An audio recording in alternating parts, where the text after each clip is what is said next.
and welcome to Surgical Utopia. As you must have read in the title that today we'll be discussing about the fracture of the condyle, and before we do that we'll have a quick revision of the anatomy of the condyle. So this is our mandible and this over here is our condyle. So this is the head, this region over here is the neck of the condyle. So as you can see, the condyle is not spherical or round in shape, instead it is elliptical, and the mediolateral dimension of this condylar head is around 15 to 20 millimeter, and the antero-posterior width it is around 8 to 10 millimeter. Now if you see from this angle here, drawing a tangent along the long axis of the condyle or the condylar head on the both sides, these tangents will meet at foramen magnum at an angle of 145 degrees to 160 degrees. Now as you can see over here, how to differentiate what is the extent of the condylar head, the neck and the subcondylar region. So we'll draw a tangent along the posterior border of the mandible over here. We'll make a line perpendicular to this tangent from the head region.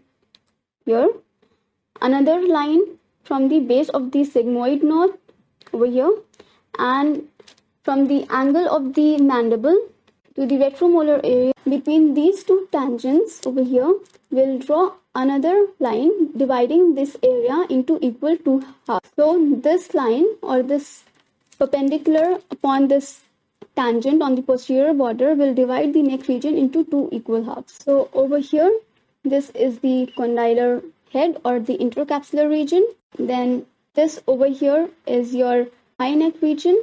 This one over here is your lower condylar neck region, and this area that you see over here is the subcondylar region. So Lindell gave the classification according to the anatomical landmarks. So this over here is the condylar head fracture region. This is the high condylar neck fracture region. This is the lower condylar neck fracture region, and this is the subcondylar fracture region. So another set of classification was given by McLennan in 1952, and according to him, the first classification was that there was no displacement. So if there is a fracture over here, fragment doesn't move from its anatomical position, then there will be no displacement between the two segments, that is the condylar region and the ramus of the mandibular region. Then second classification is deviation. In this, there will be angulation between the condylar head and the ramus of the mandible. Next classification is displacement. In this, there is overlap of the condylar region and the ramus region. So the displacement could be either medially over here, that is the medial displacement.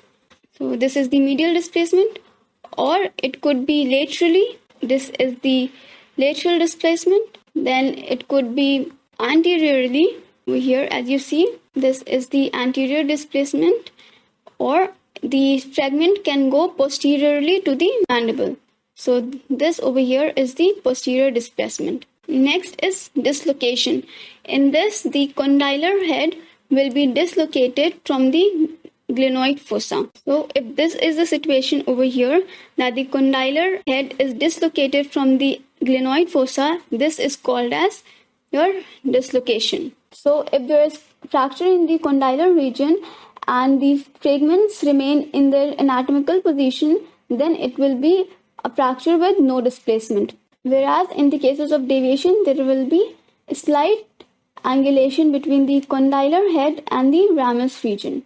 So over here, if you follow the pointer, this is the angulation between the condylar head and the ramus region. Now in cases of displacement, there will be overlap between the condylar region and the ramus region. So it could be a medial overlap over here like this. So this is the medial overlap. The condylar region could be shifted laterally, and this is the lateral overlap. The fractured condylar fragment can come in the anterior direction. So this is your anterior overlap fracture or anterior displacement fracture, and this will be the posterior overlap. The next fracture is a fracture in which the condylar head will be dislocated from the glenoid fossa. So here you can see that the condyle is dislocated from the glenoid fossa. So this was about the condylar fracture, and until we meet next, bye-bye.